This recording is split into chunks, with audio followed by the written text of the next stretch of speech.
So hello everyone, कैसे हैं आप सभी लोग। तो आज के इस वीडियो में हम रीनीट जो होने वाला है 2026 में उसकी स्ट्रेटजी को जानेंगे।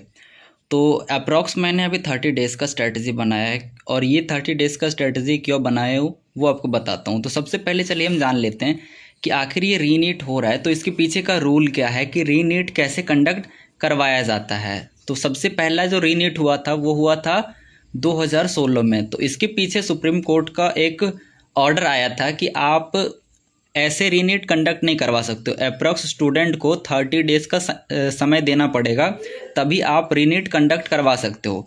तो अभी हमारा कब आया है अनाउंसमेंट कि रीनीट होगा, तो वो आया है 12 मई को। तो 12 मई से हमें भी 30 दिन देना पड़ेगा, तभी ये एनटीए वाले रीनीट कंडक्ट करवा सकते हैं।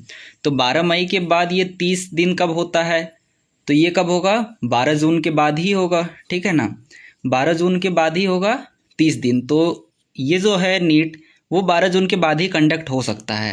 तो अब इसके पीछे जान लेते हैं कि 12 जून को कंडक्ट करवाएंगे या फिर कब। तो नीट कब होता है, नीट अगर जब नीट कंडक्ट करवाया जाता है तो वो संडे को कंडक्ट करवाया जाता है। और जून में 12 जून के बाद एक पहला संडे आ रहा है, वो है 14 जून को आ रहा है और फिर उसके बाद 21 जून को आ रहा है, ठीक है।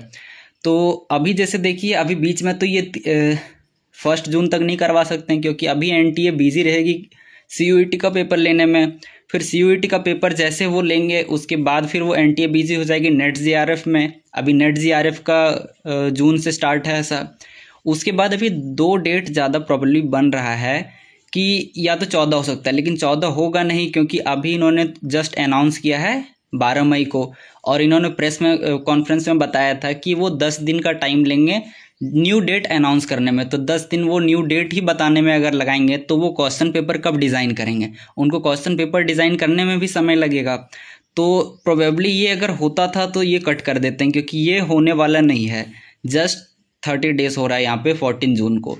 तो अगर ज़्यादा देखा जाए समय तो 21 जून को हो सकता है, या फिर अगर ऐसा मान के चलें तो लास्ट वीक मान लीजिए किसका, जून का, और फर्स्ट वीक मान लीजिए किसका, जुलाई का, ठीक है ना। यही दोनों में हो सकता है। तो सिंपली अभी हम सबको लेके चलना है 30 दिन का स्ट्रेटजी कि 30 दिन में ही जो करना होगा वो करना है। अब मान लेते हैं कि अगर 30 दिन का हम स्ट्रेटजी बना लेते हैं तो 30 दिन में तो भाई 2 साल का सिलेबस कोई कंप्लीट कर नहीं सकता है। इसमें रीनीट होने में किस स्टूडेंट को फ़ायदा है पहले ये जान लेते हैं।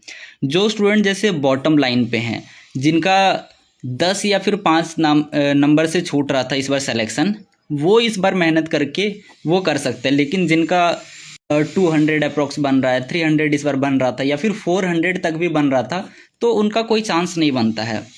इस बार हो सकता है कि एनटीए अगर डिज़ाइन करेगी तो सीधा सीधा पीवाईक्यूज उठा लेगी क्योंकि उनको ज़्यादा समय लगेगा इस बार क्वेश्चन पेपर बनाने में, तो वो सिंपली पीवाईक्यू उठा सकते हैं। या फिर कुछ ऐसे क्वेश्चंस उठा लेंगे जो रिलेवेंट है भी नहीं, इररिलेवेंट क्वेश्चन वो उठा लेंगे। तो सिंपली हम सबको क्या करना है, इस बार का स्ट्रेटजी जैसे 200-300 वालों के बारे में बता रहा हूँ कि उनका स्ट्रेटजी क्या रहना चाहिए 1 से 30 दिन तक, कि वो सिंपली क्या करेंगे। अभी उनका अगर बायोलॉजी बहुत ही बढ़िया है तो वो बायोलॉजी को जितना हो सके वो 30 दिन में रिवाइज़ करेंगे। और वो साथ साथ क्या कर रहे हैं कि 2027 के लिए भी वो प्रिपेयर कर रहे हैं।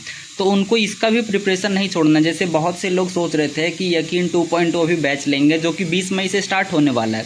तो अगर आप यकीन 2.0 लेना चाह रहे थे तो भाई यकीन 2.0 ले लो, मैं कहता हूँ।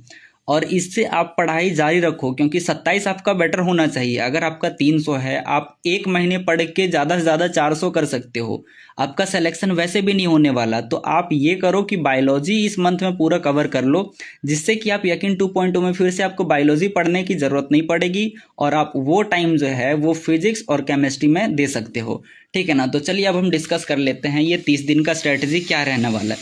सिंपली मैंने लिखा है जैसे बायोलॉजी पूरा कवर करेंगे हम। उसके बाद फिर रहेगा हमारा आईओसी। केमिस्ट्री में इस बार सबसे ज़्यादा हार्ड आया था, वो फिजिकल, फिर ऑर्गेनिक, फिर आईओसी। तो आईओसी इस बार बहुत ही ईजी था। 4-5 क्वेश्चन ऐसे थे कि वो थ्योरी बेस्ड थे। तो आप सिंपली पहले बायो को रिवाइज़ कीजिए, फिर आईओसी को कीजिए।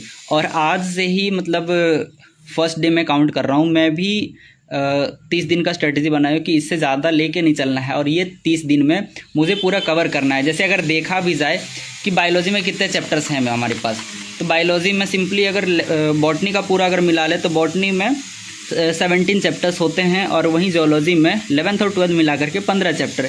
इसमें कितने चैप्टर्स हो गए? अप्रॉक्स 32 चैप्टर्स इसमें बन रहे हैं, ठीक है ना। 32 चैप्टर्स को 30 दिन में हम आराम से रिवाइज कर सकते हैं, इसके सारे PYQs कर सकते हैं। इसके लिए अगर आपका यकीन 2.0 स्टार्ट हो जाता है तो इसके लिए नॉर्मली 5 घंटा निकालना है। अभी सिंपली 5 घंटा मैं बोल रहा हूँ कि 5 घंटे में आप पूरा बायोलॉजी शिद्दत से 32 चैप्टर का 32 चैप्टर 30 दिन में आप कर सकते हो। तो ज़्यादा टाइम नहीं देना है रीनीट के लिए। रीनीट में उन्हीं को फ़ायदा होगा जो कि बॉटम लाइन पर हैं, जिनका कुछ मार्क्स से छूट रहा था, जिनका थोड़ा 1-2 चैप्टर वीक था, वो 1 महीना पढ़ के कर सकते हैं। तो भाई 200-300 वाले ज़्यादा अपना समय मत वेस्ट कीजिएगा। 2027 के लिए प्रिपेयर कर रहे हो तो अभी से स्टार्ट कर दो, कहीं भी इधर उधर ध्यान नहीं देना है।